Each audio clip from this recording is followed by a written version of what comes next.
Hello, and welcome back to Back on Track Overcoming Weight Regain. Did you know that about more than 5% of the population suffers from food addiction?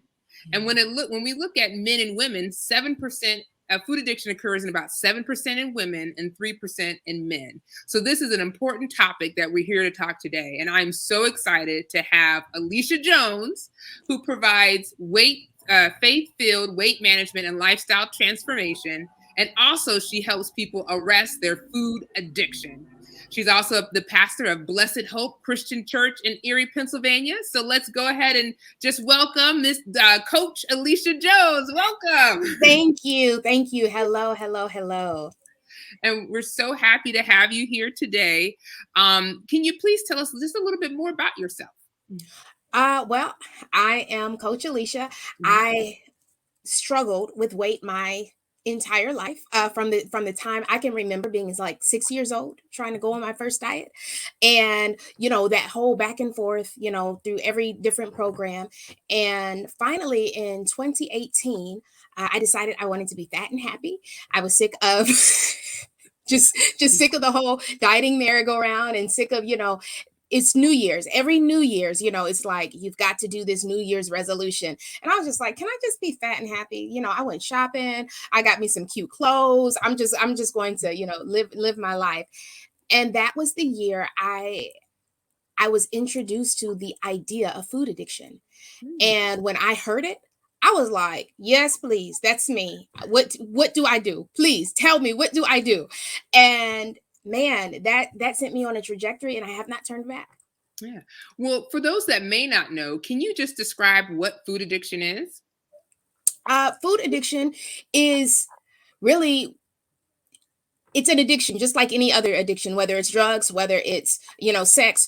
It is something that you're doing and that you are relying on to cope with life. That's what addiction is. It is a coping mechanism. You're trying to get through life.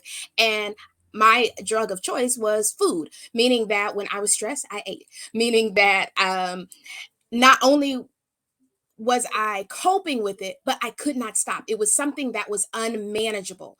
Addiction makes your life unmanageable. It's not just a coping mechanism, but it's a coping mechanism that ends up having negative impacts in your life. And that's what food was for me, where I couldn't put it down. I could be full, knew I was full, knew I should stop eating, but I couldn't stop. Gotcha. All right. So food addiction, where you just eat even though you're not hungry and you're still just wanting it. Okay. Now, Mhm. were there any challenges when you were kind of in that state before you transitioned? Mhm. Well, of course, there were Mhm. challenges. I think one of the main challenges, I think, is shame. Mhm. We don't, we're in an age where try not to talk about, we don't want to talk about body shaming. But I think the biggest body shamer is not those out there, but it's the one in your head. Yeah. It's the one that's telling you you should be better than this. Why do you look like that? Oh my goodness, do you see that roll? Oh my goodness, do you see how heavy you are on the scale? You don't look good in that. It's that body shamer. Then you also have, I remember running up the steps, and I couldn't get up the steps without being winded. I had small children at home. I think my youngest was probably around 3 or 4. And when you have a 3-year old, a 4-year old, and a 7-year old, and you are doing all kind of crazy stuff around this house, it's like I didn't have the energy to do everything that they wanted me to do. I did not have the energy to be the mom that they were looking for. And then there was just this gnawing sensation in the back of my head, like, you need to do something, or you're going to be like the rest of your family. You're going to have the trifecta. What's the trifecta that my whole family has? Heart disease, high blood pressure, and diabetes. And I did not want the trifecta. That's so true. That's so true. And it's so common in our African American community where you have diabetes, high blood pressure, and high cholesterol too. So and heart disease. So yes, definitely, definitely. Now I know you mentioned 2018 when you were exposed to food addiction. What happened after that? Like how did you what was that transition for you when you started to face it? Mhm. I jumped in headfirst. Mhm. Like, I jumped in with 2 feet. It was one of those things where I recognized that I had been trying. And before, let me say this. So, for me to overcome food addiction, one of the things that I had to give up was sugar. Now, when my daughter was just born, right after my daughter was born in 2013, I was praying one day and I felt like God told me to stop eating sugar.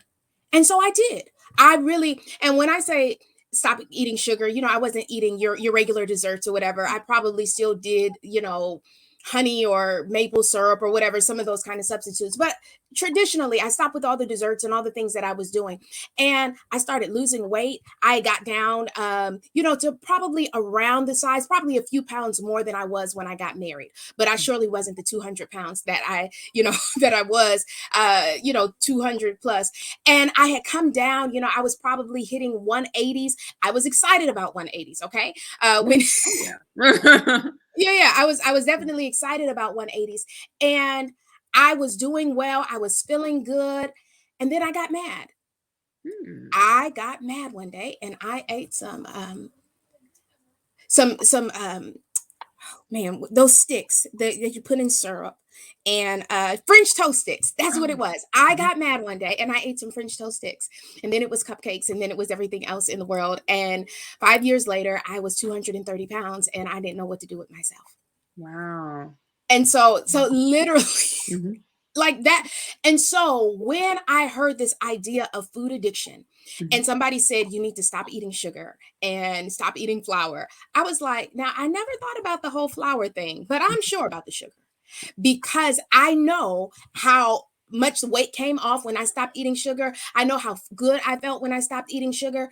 And I know that I got mad one day and that thing went just it just went kapooey. And Mhm. I tried, like you do a week or maybe even a month, but it was unsustainable. It was like I couldn't get myself back into that mindset again. And so when in 2018 I stopped eating sugar and I have not turned back. I have not had sugar. I have not had a dessert since Oh, wow. then. And the thing that probably keeps me from not doing it is Mhm. because it took me 5 years to get back. It Gotcha. took me 5 years to stop Mhm, eating sugar again, and, I was just like, "You know what? I like the freedom of mhm. not being, controlled by food more than I desire the food. I love Mm. my freedom more." Yeah, I like that. I like that. I like that thought, not being controlled by sugar. Now, for those of us who may be like, "What? You're not eating sugar?" Can you tell can you tell me, do you ever like crave sugar or do you ever, is it like how do you overcome that? I know some people are like, "I don't know if I could do that," but tell them. So, to be honest, I remember when I first started this journey, there were times where I would have a dream about eating a cupcake. And I was like, no, I ate a cupcake. And then I was like, it's a dream. It's not real. It's not real. Um, and so yes, there would be those moments. I remember one time being in the grocery store. I was at the dollar store. I was at Family Dollar, and I was buying something, and I saw some Mentos, like the fruity kind, and Mhm. all of a sudden, the taste came right back to me, and it was like flooding me, and I was like, "Turn around! Don't look at the candy." And I was just like, Jesus, help me get through this moment. But so there are those moments. Mhm. You have those craving moments. But I will say this: you don't. When you don't eat it, you don't crave it as much. And so, for many people who are thinking to themselves, I could never do that. You could never do that because you're in the throes of addiction. You could never do that because right now your body is craving it. But the beautiful thing about when you stop doing something, your body almost like forgets. It's like, oh, okay, I'm good now. Have I in the years after I when I have not given up, when since I've been giving up sugar, have I had moments where it's like, oh my goodness, yes, I have had moments. And now understand, when you're talking about addiction, and so just like an alcoholic, Mhm. just like a pothead, any other addiction, when you are stressed, overwhelmed, and it's available, those are the moments where it's like, I remember it was my grandfather's birthday and I'm trying to cook a nice meal for the kids, and they're screaming, and then I got my grandfather and my husband, I'm trying to clean the house and I'm doing all this stuff, and there are cupcakes 10 feet away from me because it's his birthday and I bought him cupcakes. I didn't make it. I bought him cupcakes. And all of a sudden, I'm like, oh my goodness, Jesus, I want a cupcake. Oh my goodness, I have not had a cupcake in some years. Lord, help me. And I remember literally, and this is just my personality because I'm loud and I'm wild. And so I was just like, Jesus, I need some help, Jesus. Jesus, I want a cupcake. God, please help me right now in Jesus' name. Send me some help. Help me, Holy Ghost. So that's just the way I am, okay? That's okay. That's okay. And I did it out loud. And within 10 minutes, I got a call on the phone because getting over addiction works best in community. And all of a sudden, somebody I had not talked to in a year called me. But because I had been a part of a community, it was like they knew my number there. They just called me. They said, hey, I just wanted to check on you. Oh, how you doing with that food addiction? I was like, oh my goodness, you have been sent from heaven. God knew what you needed. He knew what you needed. He heard you. So I talked to them for 15 minutes and I was good. And so that's, I would also say in the same way, you go to AA meetings or whatever, having a community, somebody who you could say, oh my goodness, I need some Jesus right now. I need some help right now. That's something that's really helpful. That helps you along the path. Well, that's a good point. So you mentioned having community. What are some other tips you can give for somebody who is trying to overcome their food addiction? So one of the things for me, I avoid flour, I avoid sugar, I weigh and measure my meals, and I know what I'm going to eat. I know the elements of my meals every day. I have the same elements in my meals, and so one of the things that trip us up is not having a plan, not knowing what we're doing. Yeah. And so when we don't know what we're doing, we are flying by the seat of our pants. And when things get stressful, we go off. You only have so much self-control, but don't believe the myth that you don't have self-control. We all have self-control. We just use the self-control, not cussing the people at workout. You know what I mean? Yeah. We already used it.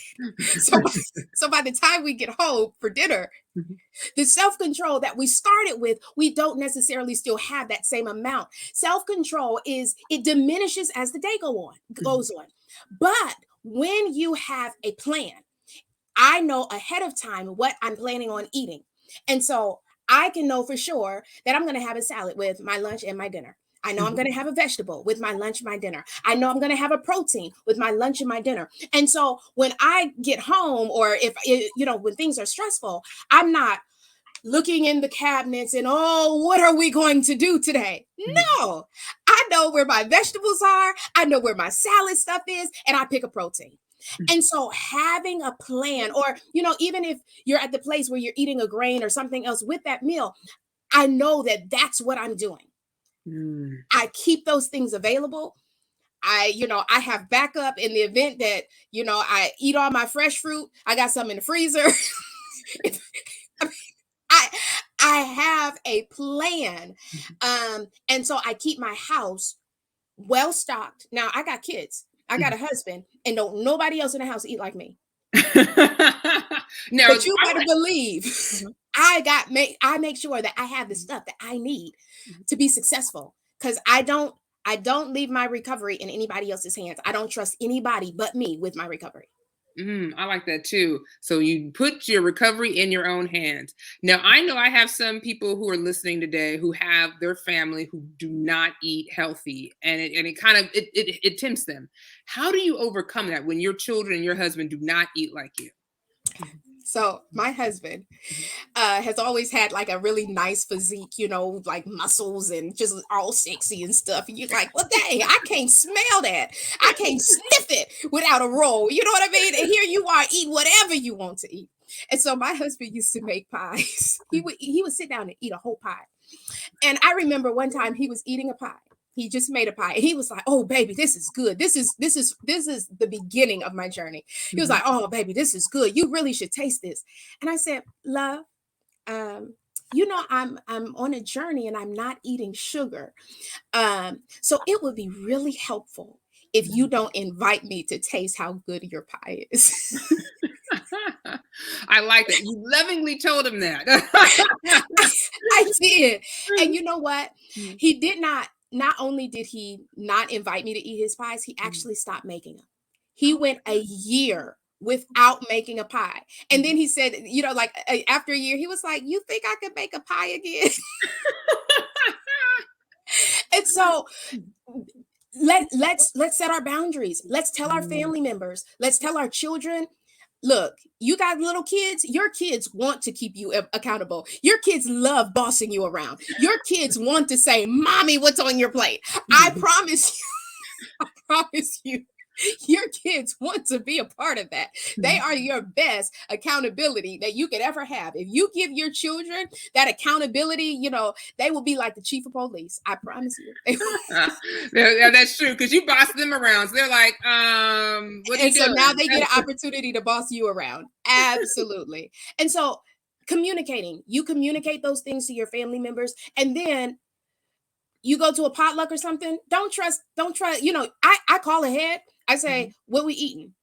Um That is good. That and, is smart. and if they don't sound like they have something that I'm want to eat, I bring it with me. And there are times I've gone to Thanksgivings, I've gone to Christmas meals, I go any and everywhere, and I bring my food with me. And even when there are people who are like, "I really wish you wouldn't," I'm sure you do. They ain't got nothing to do with me. I love that. I love, because I was talking to somebody too. One of my patients, she was telling me this week how her mother-in-law gets offended when she doesn't eat her food. So how do you deal with that when somebody is like, I mean, I know you said you're just like, well, I got to do what I got to do, but anything Your that offense you say to ain't them? none of my business. That is none of my business. I really don't care. Now, that sounds bad, Yeah. but you can tell people and you can say, "You know what? I eat this way. And, I'm in recovery. And so this is how I have to eat for my recovery. And I don't want to put you out. So just know I'm going to bring some things to supplement the meal." Like, I go to Thanksgiving. Okay, maybe you can eat some turkey. That's great. Nobody else at Thanksgiving is eating a salad. But guess who's eating a salad? Me. And when I go to people's house and they say, "Oh, I'll make sure there's a salad," I know that for many people, a salad means a bag of lettuce. I want more on my salad than a bag of lettuce. I don't want to eat 8 ounces of lettuce. And so I bring tomatoes, I bring cucumbers, I bring olives, I bring onions, I bring what I want to eat. Yeah. And so that way I'm not feeling deprived. I'm not feeling like, "Oh, woe is me." Honey, when I'm done with my plate, people are looking like, "Where you get that from? That looks so good." But honey, my plate is colorful. My plate is yummy. Everybody, my husband, he don't even want to eat all the vegetables I eat, but he be like, "Why you got 2 plates in your hand?" I said, "Because I'm about to eat."